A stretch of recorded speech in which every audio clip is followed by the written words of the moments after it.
कांग्रेस प्रदेश अध्यक्ष अखिलेश सिंह ने press conference कर जानकारी दी है कि गौतम अडानी मामले को लेकर कांग्रेस प्रदर्शन करेगी। उन्होंने कहा केंद्र सरकार पूरे मामले में अडानी को बचाने का प्रयास कर रही है।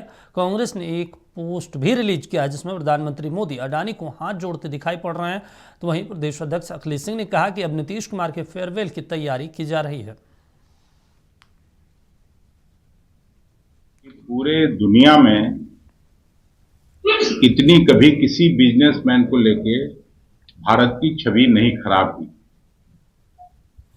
इनको नंबर 1 नंबर 2 माना जाता है कि इतना वेल्दी आदमी है, और यहाँ के लोगों को चुना तो लगाए ही। हम लोग बिजली स्मार्ट मीटर पर, उनका भी कंपनी यहाँ काम कर रहा है। लगातार कांग्रेस पार्टी ये करते रही है।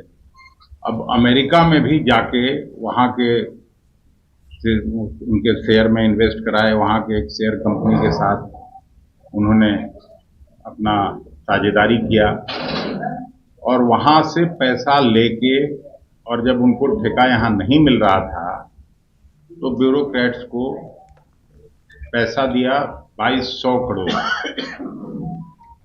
ये मामला आया, फिर वहाँ की कोर्ट ने उनको इंडिक्ट किया।